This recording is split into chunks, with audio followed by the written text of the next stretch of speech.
What's up? It's Tamara Griffin. Welcome back to Full-Time Review. This is your quick refresher on this weekend's U.S. Women's National Team action and all the other international soccer that happened this weekend from around the world, sprinkled in. To kick things off, we're doing things a little bit differently because the U.S. Women's National Team had 2 games against Iceland. Listen in as I caught up with Meg Linehan about how those games went, who stood out, and what we can take away from those fixtures. All right, I am joined by my co-host in crime, Meg Linehan, to discuss the U.S. Women's National Team's 2 performances this international window of 3.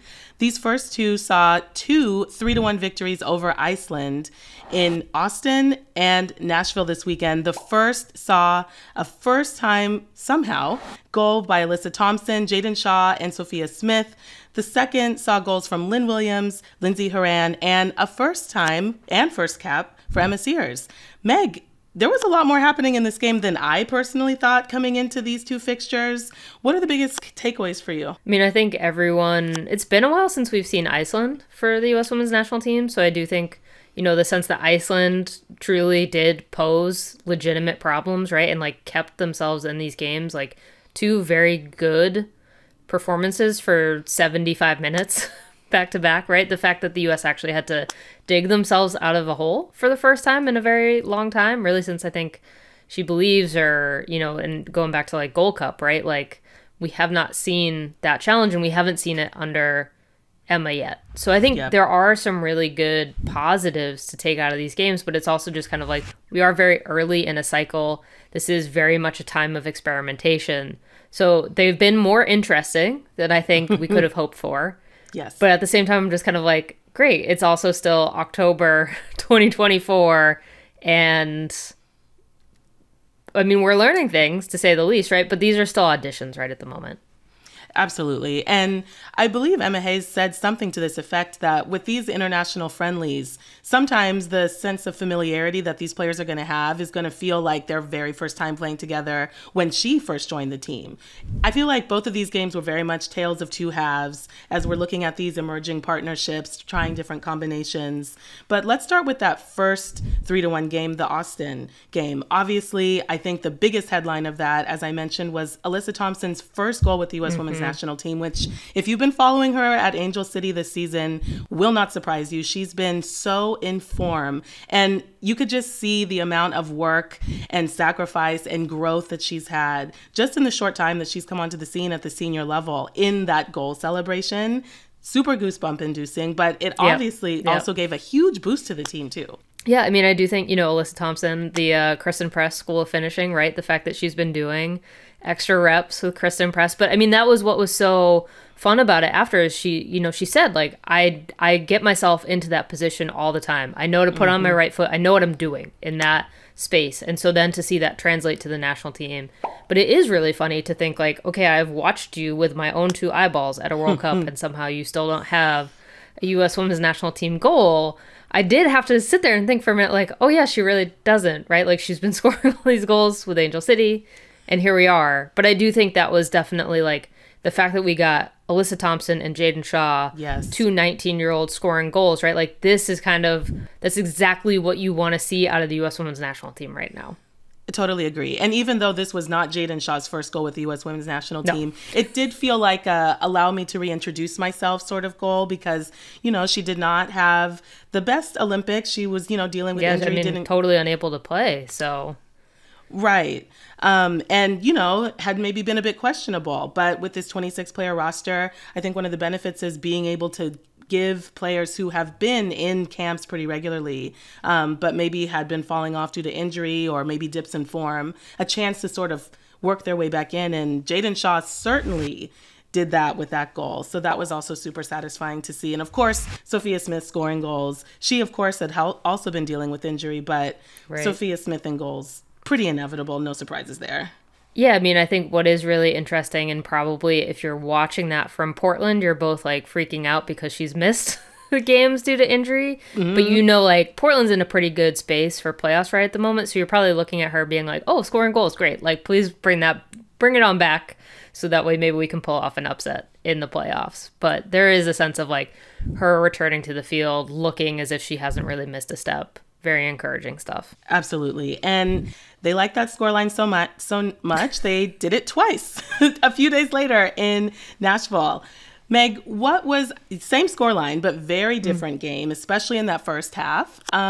It was familiar in the sense that offensively things were a bit flat, a bit disconnected, but also felt like classic women's national team performance in the second half in terms of that grit to fight back after going 1-0 down.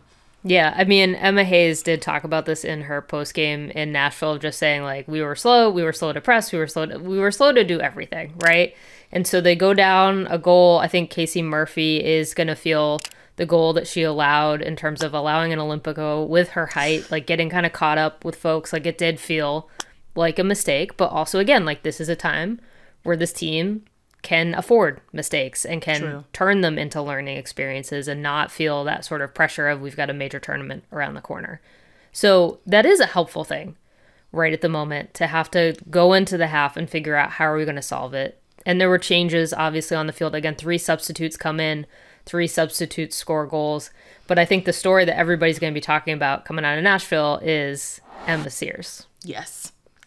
Whoa. I mean, the way that there were 2 players, Emma Sears, which, yes, all the flowers. And just for her to do that in one half, for her first cap, unbelievable. Hasn't been done since the early days of Kristen Press. And anytime we are invoking a record that has to do with Kristen Press, we know we're talking about someone special, just straight up. But Meg, I need to revisit the dog conversation we had on Full Time with Meg Linehan, which I hope you're all also listening to, because I think that these 2 games have fleshed out the discourse a bit, because these 2 friendlies also saw so many first cap players who were sort of putting their names in the running for next dog. I know, Meg, you were submitting Ashley Sanchez, who unfortunately didn't get any minutes in these 2 friendlies, but who else impressed you in that regard? I mean, I know everybody on Twitter has been tweeting at both of us how Hirschfeld yes. in spirit, which I do think very I mean, like coming in with the tattoo energy, like I'm ready for it. Like I would like to see more. I know people are kind of maybe thinking about Emily Sams in that role as well, who also I think had a really strong performance in her first start, despite being a gold medalist, right? Her first start and first appearance for the U.S. Women's National Team. I still think Emily Sams is like too lovely a human being, but maybe she can turn it on. Yeah, and I wonder if this next iteration of dog is not necessarily going to have the off-the-field personality that they have on the field. I think traditionally it's sort of like one and the same, but I agree. Yeah. I mean, Kelly O'Hara is also like a lovely human, but that's true. She does have something like you put her in the locker room and she's a changed woman, so there is potential for someone nice and lovely to come in and prove that they're ready to take up that mantle. Yeah, I am going to be keeping a dog watch in that sense. I'm just calling it now, from now until we have our person, or maybe even people. But I'm glad you mentioned Emily Sams, because for me, she was the other player who was incredibly impressive in the second game. I mean, in the same way that we had to remind ourselves that was Alyssa Thompson's first goal, I had to remind myself that this was Emily Sams' first cap, because she looked so natural out there. And Iceland, as we mentioned, did not hold back. They challenged the whole U.S. Women's National Team defense. And Emily Sams' composure and consistent composure back there was real. I mean, I don't know what sort of better statement you want to make for your first cap. Yeah, I mean, I just think she was reading the game really well, too. Like, there were multiple times where she was trying to shut down an attacking player and knew that someone else was coming in to provide backup and was able to delay. And, you know, that connection with her and Emily Sonnet was kind of instantly there in a way that I didn't necessarily expect. So I think really exciting things coming from Emily Sams. I know, like, you know, she was on Full Time with us. Heather O'Reilly hyped her up as a potential person that needs that cap. We finally got it. I'm ready to see more. Me too. And I love the sort of prescient nature of some of the interviews that we've had on Full Time. So many people have just been stellar in the moment since. I'm not saying that there's any sort of magic to that. I'm just observing connections. Meg, there is one more international fixture for the U.S. Women's National Team against Argentina in a few days. Are there any players that you're still excited to see? Any combinations that you sort of have on your wish list or bingo card? I I mean, I think number one question is Emma Hayes going to complete the set of debutantes? We had 6 uncapped players, 4 have now received caps, so that leaves 2. That's question number one. And then to your point, Ashley Sanchez, right, has not seen the field yet. I do want to see her get a look under Emma Hayes. And now also Mandy Hawk coming into camp too, right? Yes. Is she going to make a game day roster? Maybe see some minutes. So I think there's still plenty to watch for this week. I agree. Can't wait for it. Meg, thanks as always for joining us and sharing your thoughts. We will see you soon. Another huge match this weekend was England against Germany at Wembley, which unfortunately saw England fall 3-4 in a pretty chaotic one. But let's hear from The Athletic UK's Megan Faringa about what all happened, because if you watched it, I'm sure you have a lot of questions. Let's hear from Megan. Wow, what a crazy game. England 3, Germany 4, a Euro 2022 final rematch. It was fun, it was exhilarating, it was frustrating at times if you were an England fan.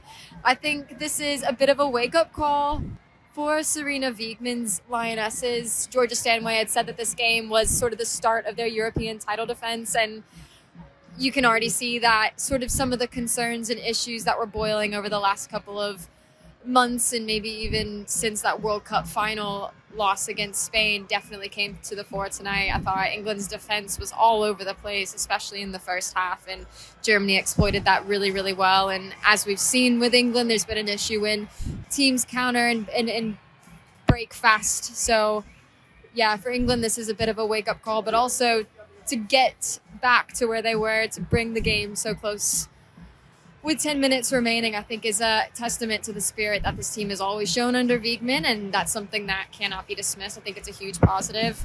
But in the end, the quality that was needed to mount the full comeback wasn't really there. So for England and Wiegman, I think this is a wake-up call in terms of just needing to adjust where's needed before next summer. All right.